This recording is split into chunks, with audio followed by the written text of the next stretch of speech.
우리가 교회를 다니면서 또 성경을 읽으면서 하나님 말씀을 들으면서 이렇게 살다 보면 우리 그리스도인들에게 역사라는 시 공간을 뛰어넘어서 그냥 끊임없이 비난을 받는 인물들이 있습니다. 성경 속에 등장하는 악역들이라고 볼 수 있는데 예를 들면 느부갓네살 왕이라든지 아니면 북왕국을 창설했던 여로보암 왕이라든지 북왕국에서 아주 하나님을 아주 우상 숭배하면서 배신했던 아합 왕과 이세벨 왕비라든지 또는 신약 성경으로 넘어오면 가룟 유다라든지 이런 사람들이 등장을 하는데, 그런데 여러분, 제가 지금 잠깐 언급한 또는 언급하지는 않았지만 성경에 등장하는 악역을 맡았던 사람들을 우리가 매 시간 비난하지는 않습니다. 여러분, 1년에 신앙생활하면서 느부갓네살 이름 몇 번 듣겠어요? 그렇죠? 가룟 유다, 고난주간이 오기 전에는 그냥 까마득히 잊어버리고 사는 인물이 가룟 유다예요. 그렇다고 그래서 아합 왕 이름이 매주 나옵니까? 이세벨 왕비 이름이 매주 나옵니까? 아니거든요. 이 사람들은 그냥 그 본문과 관련된 설교를 하든지 아니면 성경 공부를 한다든지 할 때 간혹 듣는 이름들이에요. 더군다나 이 사람들의 이름은 성경에서 아주 악역을 맡았다 할지라도요, 그들은 신앙 고백 속에까지 등장하지는 않습니다. 성경에 이름은 있지만 그 이름을 우리가 늘 읊조리지는 않아요. 그러나 예외적인 이름이 있어요. 오늘 그 설교 제목으로도 잡았는데 누굽니까? 본디오 빌라도. 이제 라틴식으로 이태리식으로 발음하면 폰티우스 필라투스인데, 이 본디오 빌라도는 신앙 고백 속에 등장을 해요. 우리가 늘 암송하는 사도신경이라든지 아니면 우리가 특별한 예배를 드리는 니케아 신경이라든지 아니면 개혁교회가 가지고 있는 세계 각국의 다양한 그 신앙 고백들 속에 이 폰티우스 필라투스는 늘 등장을 해요. 그래서 사도신경을 비롯한 모든 신앙 고백이 있을 때 우리 그리스도인들에게 늘 예배마다 비방과 비난을 받는 존재가 바로 본디오 빌라도입니다. 왜 이 본디오 빌라도는 왜 이렇게 역사 속에 밉보여가지고 우리가 매번 예배 때마다 그의 이름을 들춰가면서 욕을 할까요? 대놓고 말하면 정중하게 비난, 비방이지 속 사정을 얘기하면 욕하는 거잖아요. 뭘 그렇게 잘못 선택했길래, 그렇게 악역 나쁜 사람도 아닌 것 같은데 왜 그렇게 우리가 신앙 고백 속에까지 그 이름을 넣어서 그의 이름을 기억할까요? 다른 이유 없죠? 예수님을 재판하면서 아주 잘못된 선택을 했기 때문입니다. 무엇이 옳은 것인지 분명히 알고 있으면서도 옳지 않은 아주 사악한 십자가에 그리스도, 우리 주님 예수 그리스도를 그냥 무책임하게 내주었기 때문입니다. 바로 그 빌라도가 오늘 본문 속에 조연으로 등장을 하고 있습니다. 이 본문 속에 등장하는 이 빌라도의 모습을 보면 좀 밉상이에요. 우리가 영화, 그 유명한 벤허라는 영화를 보면 거기에 이제 빌라도 총독이 등장하는데 눈꼬리가 약간 처지고, 그렇죠? 주름도 많고, 사람들은 그래서 그 영화가 주는 가시적 효과가 뭐냐면 빌라도가 진짜 그렇게 생긴 줄 알아요. 근데 실제 얼굴이 남아있지는 않으니까, 그러나 그 감독이 얼마나 밉상의 얼굴을 찾으려고 했겠어요. 그렇죠? 이 본문 속에서 당연히 주연은 예수님이지만 그 주연인 예수 그리스도께서 하나님의 뜻을 이루는 길로 나가게 하기 위해 오늘 조연 삼아 세운 사람이 바로 빌라도예요. 빌라도가 만년을 어떻게 보냈는지, 그의 생의 마감을 어떻게 했는지 역사의 기록이 불분명합니다. 한 30년 조금 더 됐는데 제가 그 당시에 같은 교회 우리 목회자 부부 8명이 그 이제 부부니까 16명이 처음으로 성지순례를 가는데 이제 비행기 값을 아끼느라고 좀 한참 돌아가는 비행기를 탔어요. 그래서 스위스를 경유해 가는 비행기를 탔는데, 그런데 스위스에서 들어갈 때 나올 때 한 3일을 이렇게 비행 시간표 때문에 맞추어서 머물러 있어야 됐는데, 이제 오버스테이라고 그러죠. 그거를 해야 됐는데 거기 간 김에 이제 종교 개혁지 몇 군데를 이렇게 보다가 가이드가 그러더라고요. 또 스위스에 오셨으니까 그래도 알프스 한 군데는 올라가야겠죠. 그래서 올라간 산이 필라투스라는 봉입니다. 루체른이라는 도시에 가면 지금도 한국인들이 꽤 많이 가는 그 산이 그 필라투스 봉우리인데 정말 아름답습니다. 아주 아름답습니다. 모든 알프스가 다 아름답지만 그 필라투스 봉도 매우 아름답습니다. 그런데 가이드가 그러더라고요. 이 산이 왜 빌라도라는 이름이 붙었는지 아시냐고. 알 게 뭐예요? 질문하니까 왜 그랬는지 궁금했는데, 그 산에 얽힌 전설 속에 하나가 본디오 빌라도가 만년에 여기 와서 숨어 지냈다가 생을 마감했다, 이제 그런 전설이 남아 있대요. 그래서 제가 그 설명을 들으면서 속으로 자식 죽을 때는 예쁜 데 가서 죽었네. 이제 저 혼자 생각으로 그랬어요. 너무 아름다우니까. 그런데 또 다른 그 기록은 아닌데 남겨진 설들로는 그 로마에 머물지 않고 로마 외곽에 자기 별장 외곽에 은둔해 있다가 자살로 생을 마감했다 하는 설도 있어요. 사실은 빌라도는 로마의 신분으로는 되게 상당한 귀족이에요. 그런데 그에 대한 기록이 그 유명한 귀족치고는 그렇게 많이 남아있질 않아요. 빌라도가 예수를 십자가에 못 박은 것을 평생 후회하다가 죽었다 하는 그 약간의 기록이, 그 흔적이 남아 있어서 그거를 기반으로 해서 나온 시나리오가 하나 있어요. 빌라도의 고백이라는 시나리오가 있어서 1인 연극으로 자주 서구에서는 공연이 되는데, 제가 대학교 다닐 때 우리 학교 연극반에서 그 빌라도의 고백 그 연극을 하느라고 제가 그 대본을 다 읽었던 적이 있는데, 그 대본 속에 보면 빌라도가 예수 그리스도를 십자가에 내진 이후에 얼마나 많은 심경의 고민과 고통을 겪었는지를 아주 심리적으로 잘 묘사한 그런 드라마였습니다. 아무튼 빌라도가 필라투스 스위스에서 살다가 죽었는지, 아니면 로마 시내에 있든지 로마 외곽에 있든지 어디에서 살다가 어떻게 살다가 자살을 했는지 그런 것까지는 모르겠지만, 나중에 정 궁금하면 천국 가서 지옥에 있는 빌라도 보고 물어보세요. 그러나 성경 속에는, 또 다른 역사 기록에는 빌라도의 그 성경 이후의 흔적이 그렇게 많이 남아있지 않습니다. 오늘 빌라도를 중심으로 해서 예수님이 재판을 받으시는 과정이 본문에 등장해요. 본문을 1절부터 15절이지만 먼저는 1절부터 5절의 첫 단락과 6절부터 15절까지의 두 번째 단락, 이렇게 크게 두 부분으로 나누어서 말씀을 드리려고 합니다. 그 첫 번째 부분 1절부터 5절에 보시면 1절에 새벽에 그렇게 시작을 하죠. 여러분, 이 새벽에라는 시간이 참 중요해요. 왜 그러냐면 이스라엘은 율례상 밤에 재판하지 못합니다. 밤에 재판을 안 하는 것이 아니라 못합니다. 안 하는 것과 못하는 것은 차이가 크죠. 일반 재판은 물론이고요, 특별히 예수님을 재판하는 이 재판은 공의회잖아요.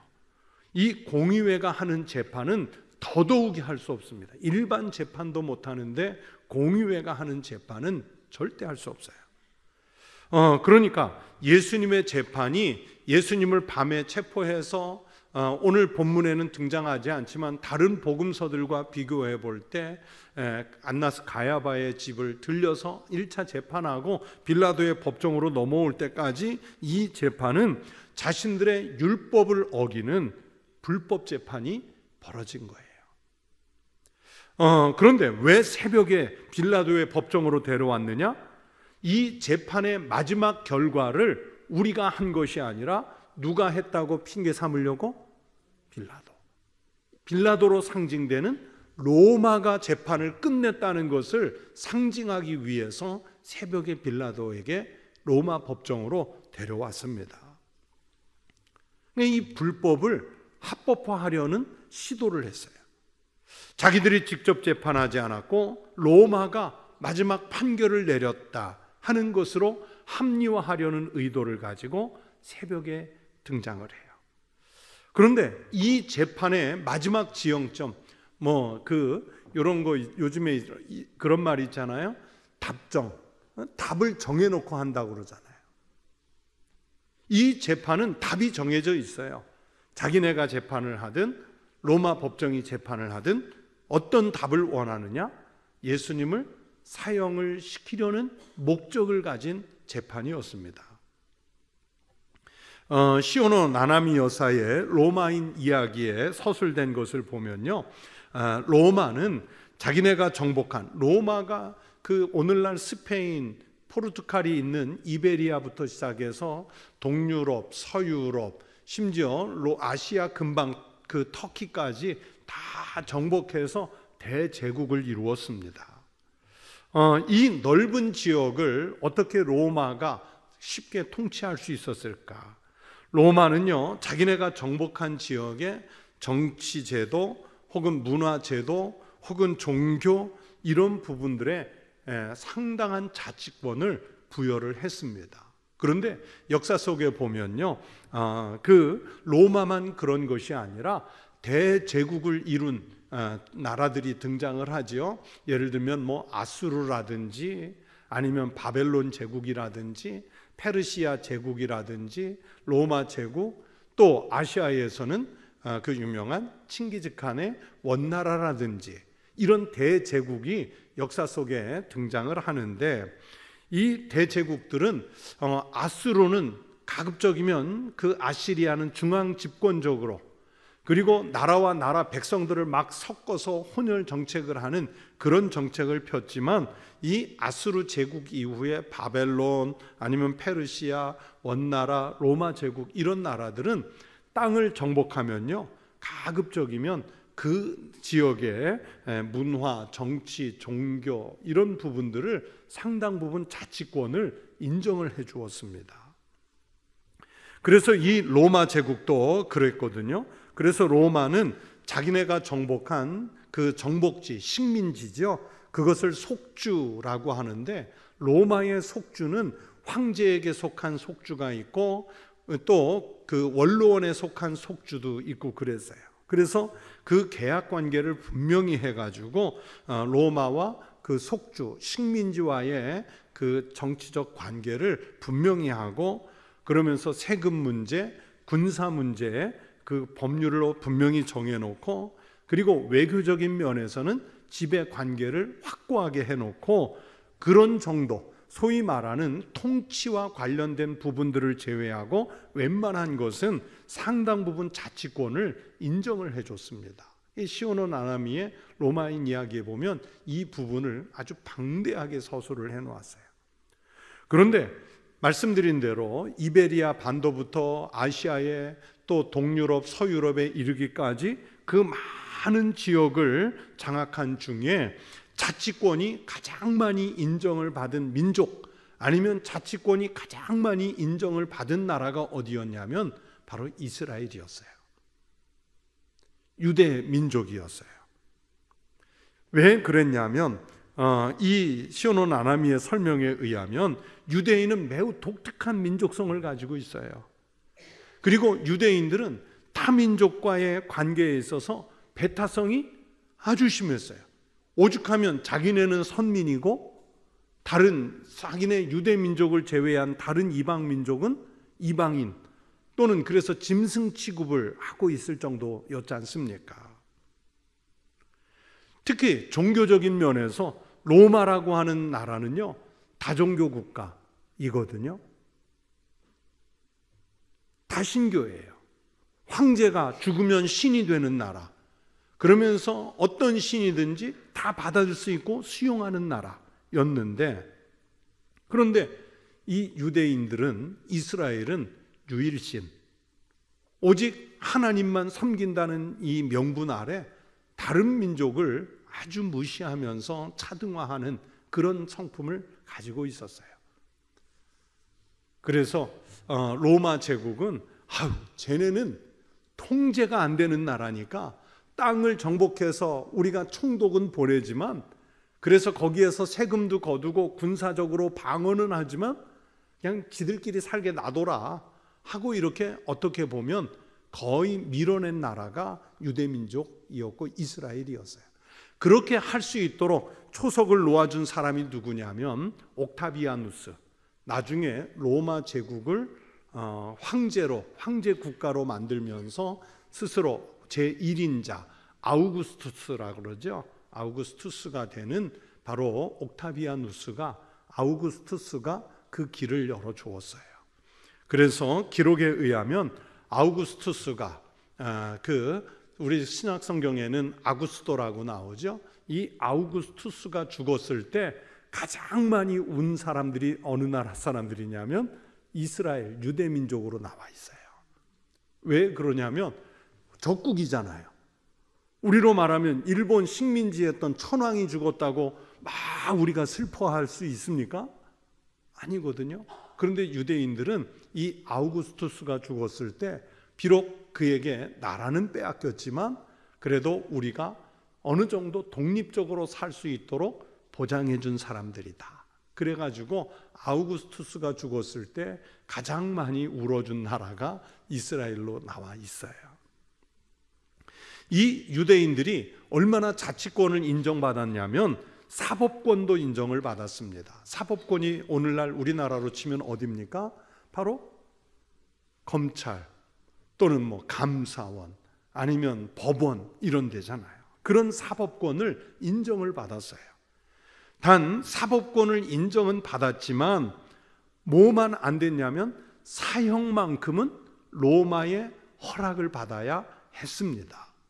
그래서 산헤드린 공의회가 재판을 다 진행은 하지만 그러나 최종적인 사형 판결에 대해서만큼은 로마 총독의 허가가 있어야 돼요.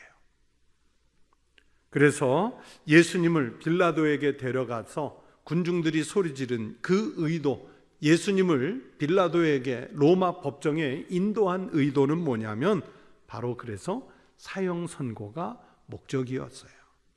그런데 이 로마법은 어떻게 되어 있느냐? 로마도 밤에 재판은 안 합니다. 해 뜰 때 재판을 시작해서 해 질 때까지만 재판이 이루어지는데, 그러니까 밤에 공의회에 모여서 불법으로 자기네가 이 예수에 대해서 어떻게 처리할 거지는 정해놓고 로마도 합법적으로 할 수 있도록 새벽에 데리고 갔어요. 그래서 오늘 본문에 새벽에 그렇게 등장을 해요. 이 빌라도는 예수를 이제 피고인으로 받았지 않습니까? 이 빌라도는 어떤 사람이냐면 언제 총독으로 있었냐면 주후 26년부터 36년, 약 10년에서 11년 재임을 했는데, 이 빌라도의 흔적이 예루살렘에도 많지만 이스라엘 성지 순례를 가면 가이사랴 빌립보 지역에 꽤 많이 남아 있습니다. 이때에 황제가 누구였냐면 아우구스투스가 죽고 나서 티베리우스 황제, 우리 성경에는 디베랴라고 나오는 이름이 그래요. 예수님께서 디베랴 바닷가에서 오병이어를 베푸시잖아요. 근데 왜 디베랴라는 이름이 붙었을까? 이스라엘에 가장 그 많은 건축물을 남긴 고대의 통치자가 헤롯이에요. 헤롯이 이 갈릴리 호수 옆에 디베랴라는 도시를 건설해서 황제에게 바친 거예요. 그래서 지금도 성지 순례를 가면 예루살렘 또 그 요빠라고 그러죠. 그 요빠 지역, 그리고 또 유명한 데가 티베리우스예요. 그렇게 해서 받쳐진 도시예요. 그 당시에 총독이 바로 누구냐? 바로 빌라도예요. 그런데 이 빌라도가 총독이라는 얘기는 당연직이에요. 원로원 의원만이 식민지의 총독으로 나갈 수가 있어요. 그리고 총독으로 나가려고 하면 로마의 집정관을 반드시 지냈어야 돼요.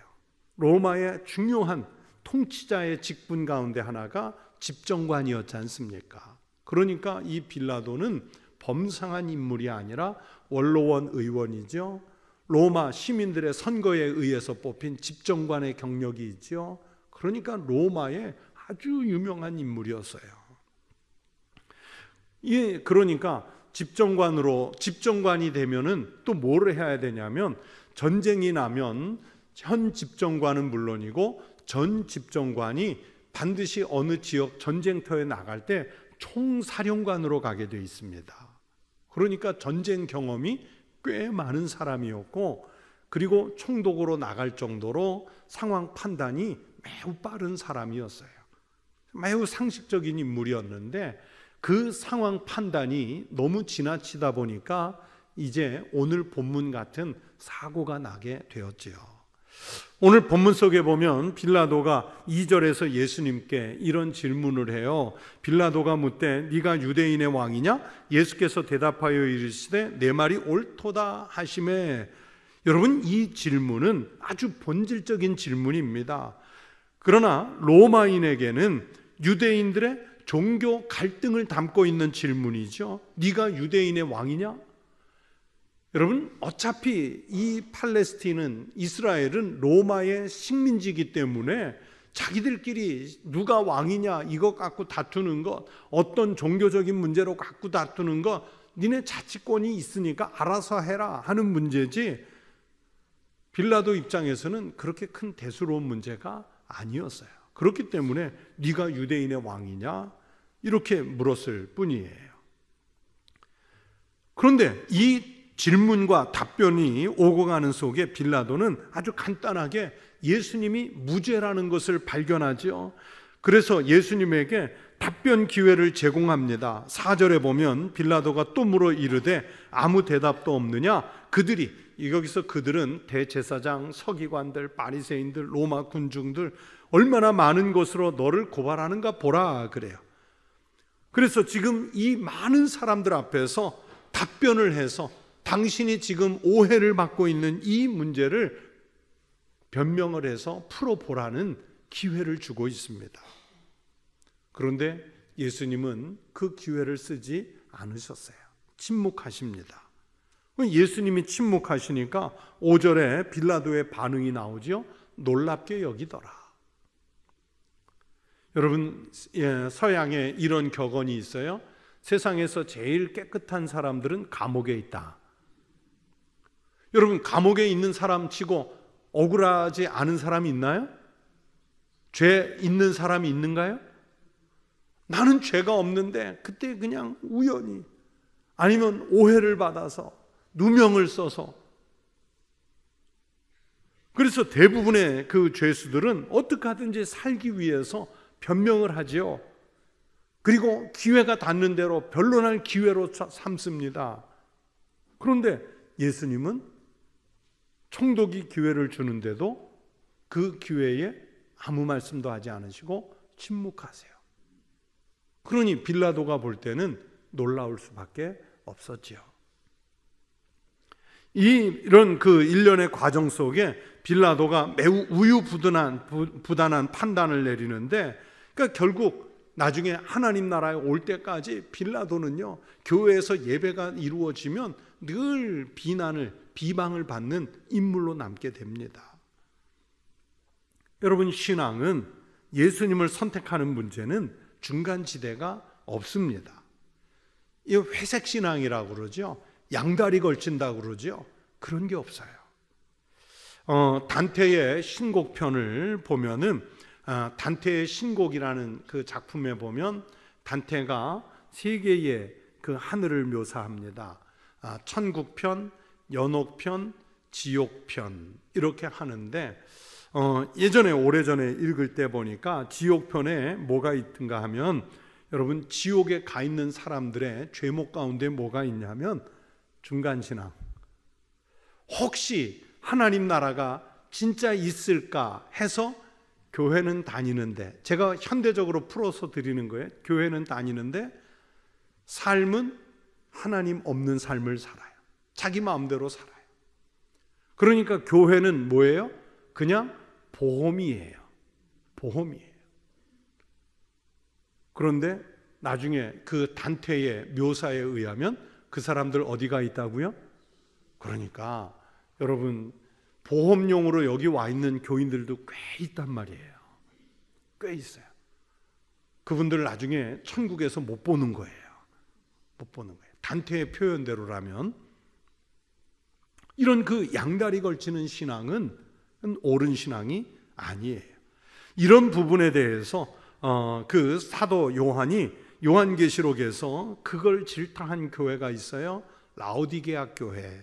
근데 이 라오디게아 교회 가까이에 그 빠무깔레라고 있어요. 우리 성경에는 빠무깔레라고 나오지 않고 히에라볼리스 이렇게 나오는데, 제가 한번 사진을 2장을 준비했어요. 같이 비교해 보라고.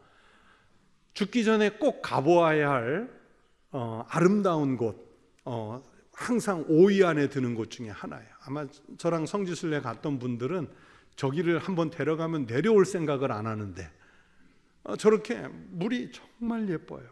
멀리서 보면 어떤 모양이냐면 그 마치 목화를 모아놓은 것 같이, 목화 산 자체가 목화 같아요. 그래서 그 목화산 같다. 그래서 이름이 빠무깔레, 헬라어로 목화산, 목화 이런 뜻을 가지고 있어요. 그런데 산에서 온천이 이렇게 흘러 내려와서 저렇게 아름답게 웅덩이도 이루고 또랑도 이루어서 흐르는데, 사람들이 이제 저기를 걸어가죠. 걸어가는데 저렇게 물이 흐르는 도랑에 발 담그고 걸터 앉아서 뭐 조격도 하고 그러는데, 저 물이 산 아래로 흘러서 저 산의 맞은편에 있는 도시가 라오디게아예요. 아주 발달한 도시예요. 그런데 저 온천물이, 석회질이 들어있는 저 물이 라오디게아 도착할 때는 쓸모가 있을까요? 없을까요? 아무 쓸모가 없어요. 그냥 버리는 물일 뿐이에요. 왜냐하면 이제 사진 찍어도 됩니다. 저 물이 온천수도 아니고, 그렇다고 식음료로 쓸 수도 없고, 농업용수로는 쓸 수 있을까요? 더더구나 안 되죠. 아무 쓸모없는 물이 돼요. 그래서 라오디게아 교회를 향해서 사도 요한이 뭐라고 합니까? 내가 내 행위를 아느니 네가 차지도 아니하고 뜨겁지도 아니하도다. 그래서 이 말씀이 나오는 거예요. 네가 차든지 뭐 하기를 원한다고요?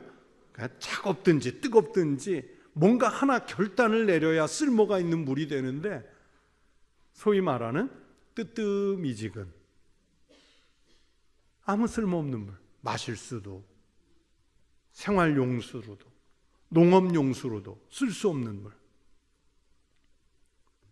이 중간신앙이면 안 된다는 것을 강조하기 위해서 사도 요한이 라오디게아 교회에다가 이 말씀을 하시고 있어요. 여러분, 어떤 순간에도 변함이 없는 예수를 선택하셨으면 변함이 없는 선택이 되어야 합니다. 제가 성경을 쭉 읽어나가면서 지난 주간에 이번 주 주일부터 어제까지 읽은 부분이 다니엘서였는데, 여러분 다니엘서를 보면 다니엘은 물론이고 사드락과 메삭과 아벳느고가 7배 뜨거운 불에도 들어가고요, 사자굴에 던져지기도 하고 하는데 거기에서 신앙이 변하질 않아요. 그리하지 아니하실지라도, 그렇게 하지 않으실지라도, 우리를 구원하지 않으실지라도 나는 오직 하나님만 선택하겠습니다. 이 고백을 하고 불 속에도 들어가고 사자굴에도 던져지고 하지 않습니까? 그랬더니 그들이 죽었던가요? 아닙니다. 오히려 그들의 온전한 신앙이 하나님께서 살리셨습니다. 여러분, 빌라도가 바로 이런 잘못된 선택을 하는 거예요. 자, 어떻게 선택의 과정이 진행되느냐? 이제 두 번째 단락 6절부터 15절에 보면 6월절 명절이 되면 죄수 한 사람을 사면하는 전례가 있는데 6절에 보면 그러죠. 명절이 되면 백성들이 요구하는 대로 죄수 한 사람을 놓아주는 전례가 있더니 여러분, 빌라도의 의도가 보입니다. 이 전례를 이용해서 빌라도는 예수를 사면해 주려고 해요. 그래서 이 두 사람을 제시하면 아마 예수를 선택하지 않을까 하는 의도를 가지고 예수님과 바라바라는 인물을 제시했는데, 바라바는 어떤 인물인가? 7절에 보면 밀란을 꾸미고 그 밀란 중에 살인하고 체포된 자 중에 바라바라 하는 자가 있는지라 그랬어요.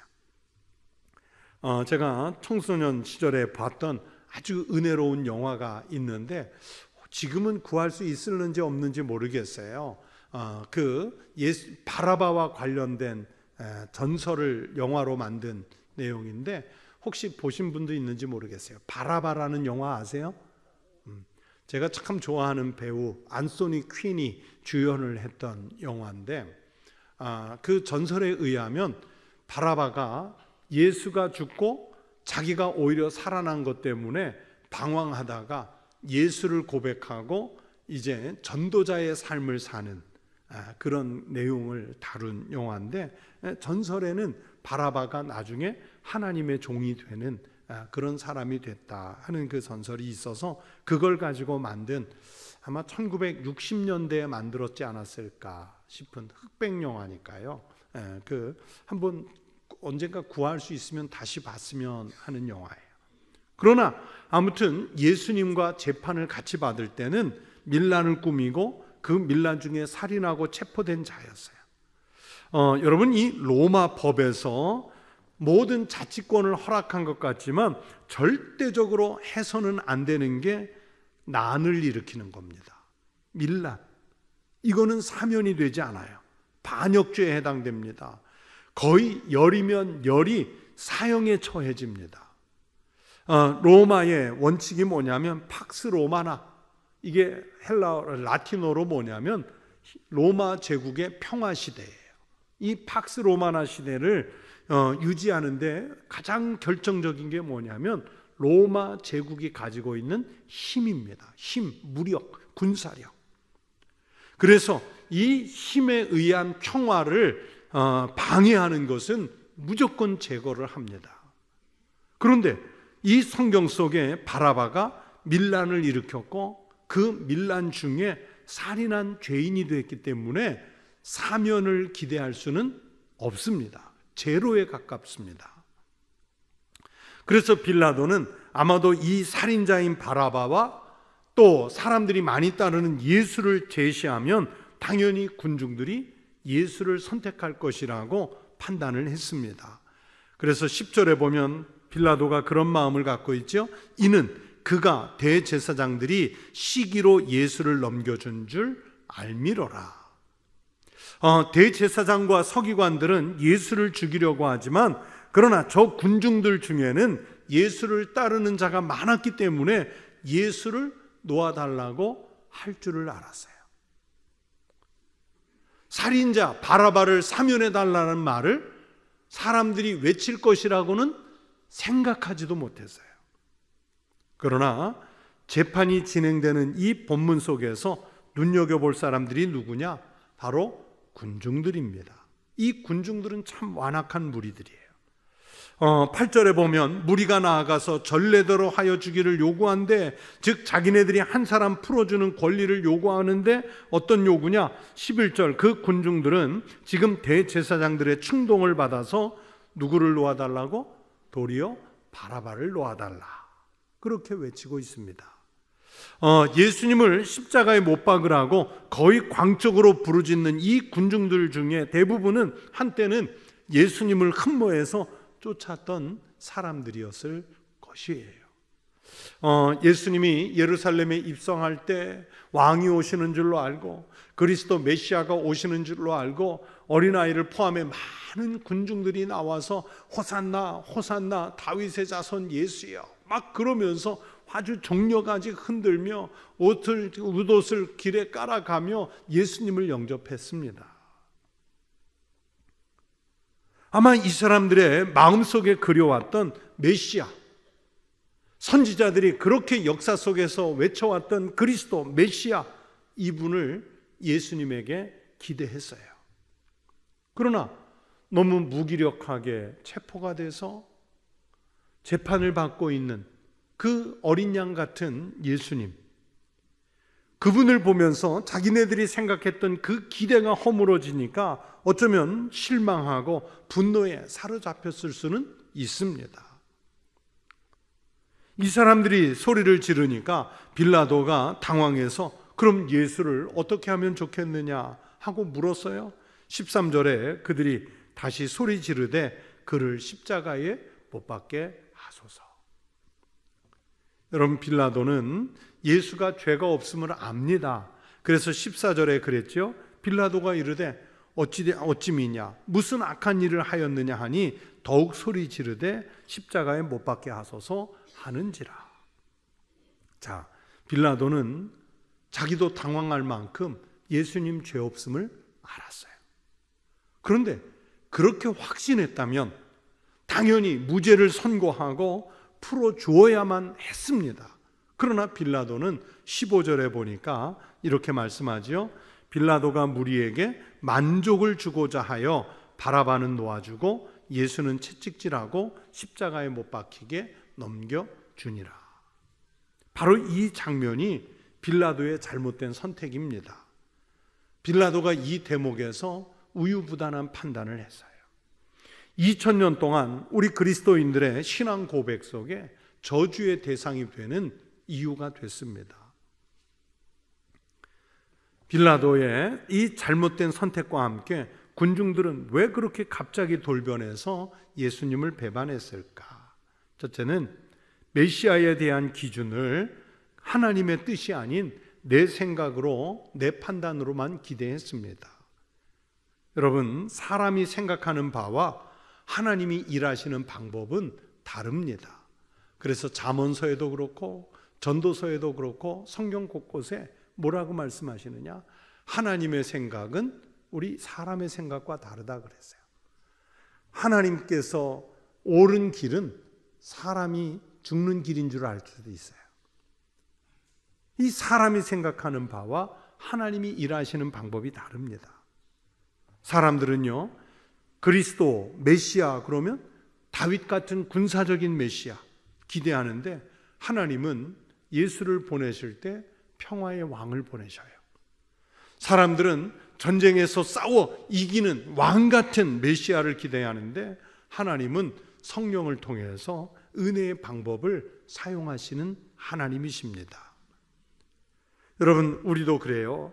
자기가 믿음을 가졌다고 하나, 교회 생활, 신앙생활 열심히 한다고 하나 늘 하나님 앞에 우리는 어떤 기준을 요구하느냐? 내 기준에서 요구해요. 내 기준에서.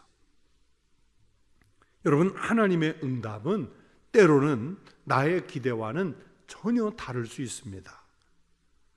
그러나 진정한 믿음은 뭐냐? 내가 생각했던 기대, 내가 기도 제목 삼은 것과 다른 방향, 그럴지라도 하나님의 뜻을 수용하고 하나님의 말씀에 순종하는 것, 이 하나님 말씀에 순종하는 믿음의 사람이 될 때 우리가 참으로 하나님의 뜻을 분명히 발견하게 될 줄로 믿습니다. 지금 이스라엘 사람들 이 바라바와 예수님을 선택해야 되는 이 기로에서 잘못된 선택을 하고 있어요. 그 원인을 제공한 것이 빌라도였고 그 잘못된 원인에 대해 무리들이, 군중들이 소리를 질러서 선택을 했습니다. 또 어떤 원인이 있느냐? 두 번째는 유대인들은 예수를 결박해서 재판정에 세운 그 유대교회 바리새인들 또는 사두개인들, 대제사장들, 이런 그 사람들이 갖고 있는 종교적 권위가 있지 않습니까? 그 종교적 권위가 무서웠어요. 또 로마 제국의 위세 등등한 그 창검 앞에 기가 질렸어요. 그래서 자기가 예수를 따랐던 사람이었다는 것을 부정하고 싶었어요.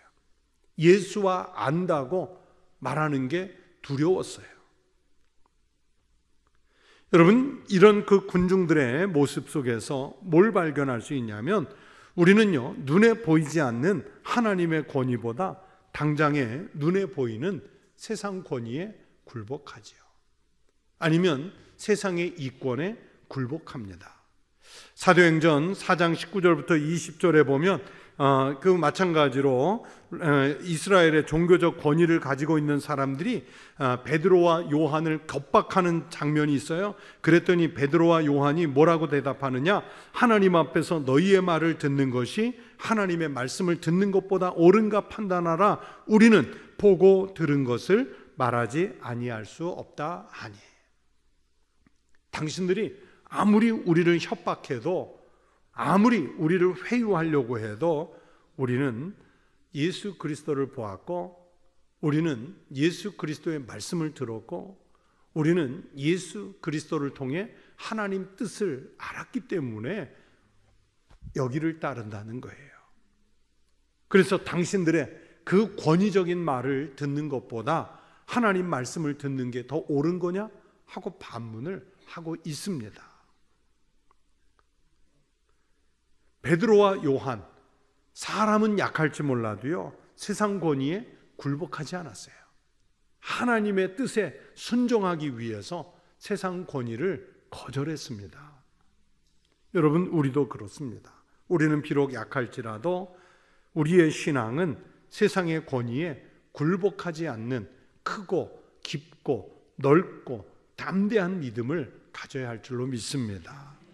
여러분, 하나님 뜻을 위해서는 우리가 한없이 약해질 수 있어요. 그러나 그렇다고 해서 우리가 약자가 아니죠. 세상 권세를 향해서는 하나님을 믿는 믿음 때문에 더 큰, 더 담대한, 더 강한 믿음의 사람들로 세워질 수 있기를 축원합니다. 그래서 이렇게 자기 이해관계에 따라서 신앙의 변죽을 올리지 마세요. 예수 믿는 게 이권의 문제가 아니잖아요. 어떤 형편, 어떤 상황, 어떤 위기에 있을지라도 흔들리지 않는 확고한 신앙을 갖는 믿음의 성도들 되시기를 바랍니다. 해병대원들이 이런 말을 쓰더라고요. 한 번 해병되면 영원한 해병대다. 이 사람들의 결속력은 대단하죠. 그런데 우리는 그것보다, 군인보다 더 강한 결기를 갖고 있어야 되잖아요. 한번 그리스도 예수를 믿겠다고 고백했으면 어떤 위기 앞에서도 변함이 없는 아주 단단한 믿음을 갖는 그리스도인이 꼭 되시기를 바랍니다. 그래서 이런 빌라도처럼 우유부단한 선택을 해서 자기 이속이나 챙기는 그런 어리석은 신앙이 아니라 하나님 보시기에 언제나 올곧은 믿음의 사람들로 세상을 이기고 살아갈 수 있는 담대한 신앙인 되시기를 우리 주의 이름으로 축원합니다. 기도하겠습니다. 하나님 아버지, 감사합니다. 우리는 세상에서 자꾸 미약할지라도 우리 주님 예수 그리스도를 믿기로 작정했으니 어떤 위기와 어떤 형편 속에서도 또는 어떤 이권 앞에서도 더 변하지 않는 큰 신앙, 큰 믿음, 담대한 믿음으로 살아가게 하여 주시옵소서. 그래서 장차 하나님의 나라가 올 때 우리가 부끄러움 없이 천국 백성으로 입성할 준비를 이 땅에서 갖추게 하여 주시옵소서.